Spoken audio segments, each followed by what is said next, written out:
سورۃ البقرہ آیت نمبر 122۔ اعوذ باللہ من الشیطان الرجیم، بسم اللہ الرحمن الرحیم۔ یا بنی اسرائیل اذکروا نعمتی التی انعمت علیکم وانی فضلتکم علی العالمین۔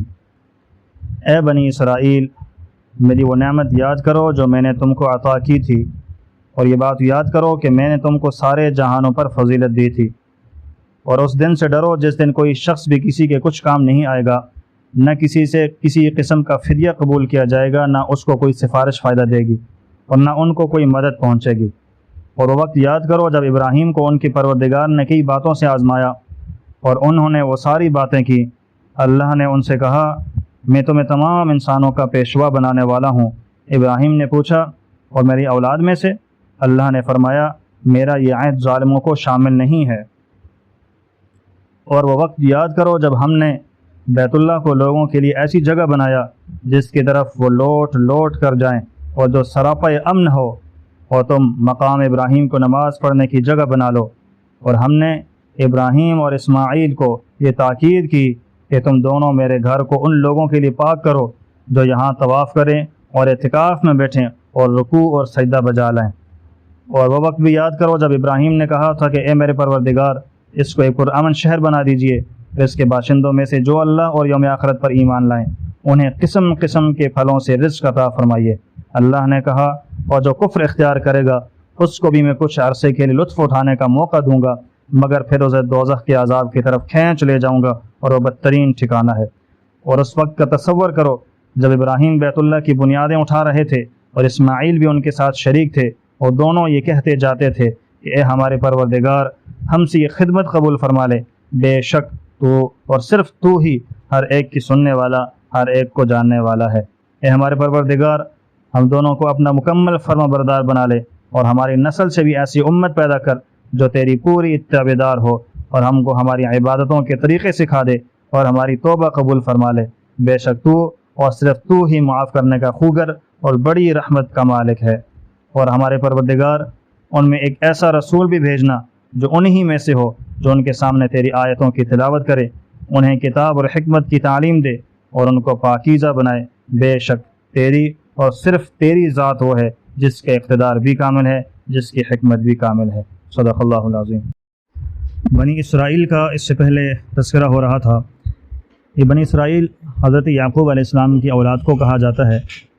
حضرت ابراہیم علیہ السلام کے بیٹے حضرت اسحاق اور حضرت اسماعیل علیہ السلام، اور پھر اس کے بعد حضرت اسحاق علیہ السلام کے بیٹے حضرت یعقوب، جن کو اسرائیل کہا جاتا ہے، اور ان کی اولاد کو بنی اسرائیل کہا جاتا ہے۔ ابھی آیت نمبر 122 میں ان کا تذکرہ دوبارہ سے اللہ نے فرمایا، اور اس سے پہلے آیت نمبر 42 اور 43 کے اندر اس سے ماقبل بھی اللہ تعالی نے ان کا تذکرہ فرمایا کہ ان کے اوپر اللہ نے نعمتیں فرمائی اور ان کو یاد دہانی کروائی کہ بجائے ناشکری اور ناقدری کرنے کے اللہ کی نعمتوں کو یاد کرتے ہوئے اس کا شکر بجا لانا ہے۔ تو اس کا تذکرہ بھی یہاں پر اللہ نے فرما دیا۔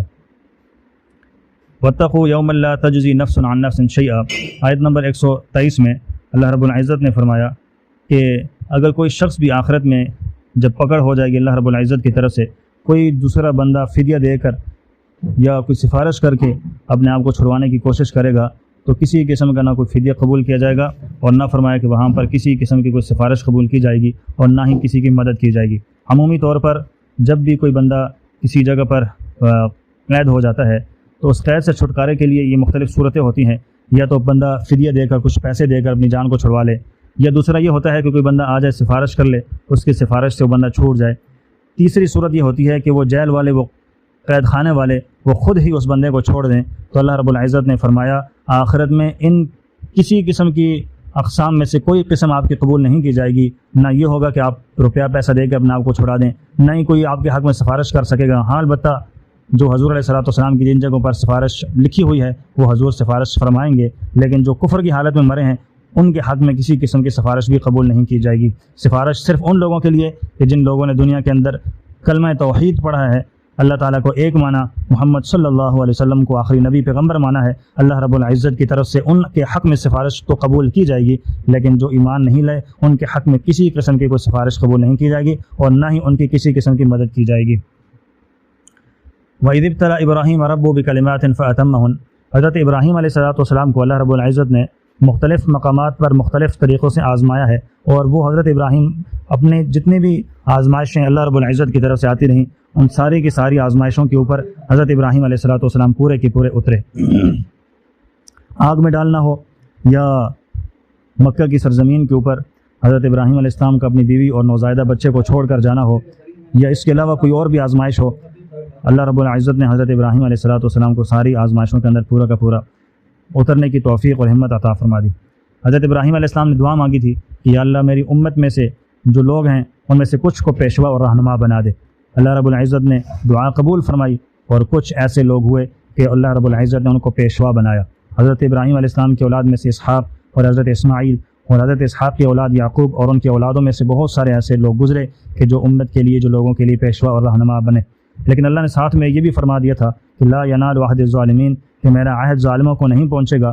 مطلب اس سے یہ کہ جب ظلم حد سے بڑھ جائے گا تو اللہ تعالیٰ یہ ایک نعمت جو پیشوا بننے والی ہے یہ ان سے لے لے گا اور دوسروں کے سپرد اللہ رب العزت کر دے گا۔ تو معاملہ ایسا ہی ہوا کہ جب حضرت ابراہیم علیہ السلام کے اولاد میں سے اسحاق اور اس کے بعد یعقوب اور ان کی جو اولاد تھی، ان میں لوگوں نے جب نافرمانیاں اور ظلم حد سے زیادہ کرنا شروع کر دیا، اللہ رب العزت نے یہ پیشوا بننے والی نعمت ان سے لے کر حضرت ابراہیم کی جو دوسری اولاد حضرت اسماعیل تھی ان کو عطا فرما دی، اور انہی میں سے ہمارے پیغمبر محمد رسول اللہ صلی اللہ علیہ وسلم کو اللہ رب العزت نے مبعوث فرمایا اور نبی بنا کر بھیجا۔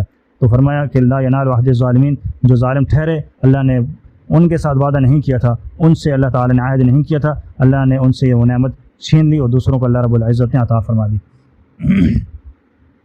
وَإِذْ جَعَلْنَا الْبَيْتَ مَثَابَةً لِلنَّاسِ وَأَمْنًا، آیت نمبر 125، فرمایا کہ جب ہم نے بیت اللہ کو مثابۃ للناس، لوگوں کے لوٹنے کی جگہ بنایا اور امن کی جگہ بنایا۔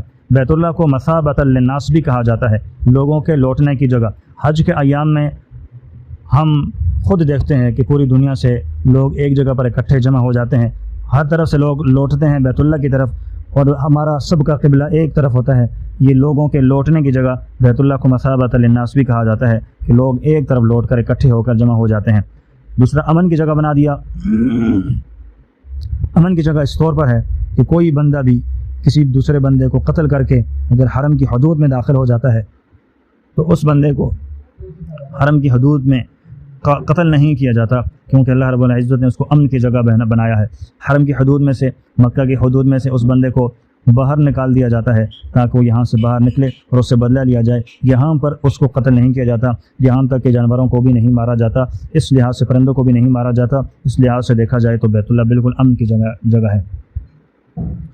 آگے فرمایا وَاتَّخِذُوا مِن مَقَامِ إِبْرَاهِيمَ مُصَلًّى، جو مقام ابراہیم ہے اس کو نماز پڑھنے کی جگہ بنا دیے۔ مقام ابراہیم یعنی ابراہیم علیہ السلام جس پتھر پر کھڑے ہو کر بیت اللہ کی تعمیر فرما رہے تھے، اس پتھر کو اللہ رب العزت کے حکم سے وہیں پر نصب کر دیا گیا، اس کو مقام ابراہیم کہا جاتا ہے۔ ایک بیت اللہ کی عمارت ہے، اس کے ساتھ گول سے ایک چھوٹی سی اور عمارت بنی ہے چھوٹی سی، اس کو مقام ابراہیم کہا جاتا ہے، جس کے اندر وہ پتھر نصب ہے جس پر کھڑے ہو کر حضرت ابراہیم علیہ السلام نے بیت اللہ کی تعمیر فرمائی تھی۔ حضرت اسماعیل ان کے ساتھ مددگار تھے اور جو چیزیں بنا کر دے رہے تھے، اور حضرت ابراہیم ان کو ٹھکانے پر لگا رہے تھے۔ بیت اللہ کی تعمیر اس طریقے سے حضرت ابراہیم علیہ السلام نے مکمل فرما دی اور وہ پتھر وہاں پر نصب کر دیا۔ اب جو بھی عمرہ کرتا ہے اللہ رب العزت کی طرف سے حکم ہے کہ وہ 2 رکعت وہاں پر نفل ادا کرتا ہے، کیونکہ واتخذوا من مقام ابراہیم مصلی، کہ اللہ تعالیٰ کی طرف سے حکم ہے کہ اب نماز پڑھنے کی جگہ اس کو بنا دو۔ وَإِذْ قَالَ إِبْرَاهِيمُ رَبِّ اجْعَلْ هَٰذَا بَلَدًا آمِنًا وَارْزُقْ أَهْلَهُ مِنَ الثَّمَرَاتِ، امن کا گھر بنا دے، اس کا تذکرہ پہلے گزر چکا ہے۔ اور دوسرا فرمایا کہ وَارْزُقْ أَهْلَهُ، اور ان کے رہنے والوں کو رزق اللہ پاک عطا فرمانا۔ اور اب اس چیز کا مشاہدہ بھی کیا جاتا ہے، دنیا کا ہر قسم کا جو پھل فروٹ ہے وہ وہاں تک پہنچتا ہے۔ یہ حضرت ابراہیم علیہ السلام کی دعا ہے، یہ ان کی برکتیں اللہ رب العزت آج بھی باقی رکھی ہوئی ہیں۔ وَإِذْ يَرْفَعُ إِبْرَاهِيمُ الْقَوَاعِدَ مِنَ الْبَيْتِ وَإِسْمَاعِيلُ، بیت اللہ حضرت آدم علیہ السلام سے بھی پہلے کا ہے۔ دنیا میں اس سے پہلے جنات تھے، وہ بیت اللہ کے پاس جاتے تھے اور جا کر وہاں پر عبادت کیا کرتے تھے، طواف کیا کرتے تھے۔ حضرت آدم علیہ السلام آگے باقاعدگی کے ساتھ بیت اللہ کی پھر تعمیر ہوئی، اور اس کے بعد حضرت ابراہیم علیہ السلام کا زمانہ آیا، چونکہ اس کی بنیادیں بالکل منہدم ہو چکی تھیں، بالکل ختم ہو چکی تھیں۔ حضرت ابراہیم علیہ السلام کو اللہ تبارک و تعالی نے فرشتوں کے ذریعے سے وہ نشانات بتایا، وہ جگہ بتائیں کہ جہاں جہاں پر اس کی بنیادیں تھی پہلے، حضرت ابراہیم علیہ السلام نے اس طور پر بیت اللہ کو دوبارہ سے اٹھایا۔ یہاں پر یرفع کا لفظ آیا، یہ نہیں کہا کہ بنایا شروع سے، بلکہ یرفع اٹھایا بنیادوں کو کہ جو پہلے سے تھی منہدم ہو چکی تھی، ختم ہو چکا تھا، پھر اس کو حضرت ابراہیم علیہ السلام نے دوبارہ اٹھایا اور تعمیر کر دیا۔ اللہ رب العزت سے دعا ہے کہ اللہ تعالی ہمیں بھی وہ پاکیزگی نصیب فرمائے، وہ طہارت اللہ رب العزت نصیب فرمائے، اور جو مکہ بیت اللہ حضرت ابراہیم علیہ السلام نے دوبارہ تعمیر فرمایا، اللہ رب العزت ہم سب کو بھی ان کا دیدار نصیب فرمائے اور ہمیں قرآن پر عمل پیرا ہونے کی توفیق نصیب فرما دے۔ صدق اللہ العظیم۔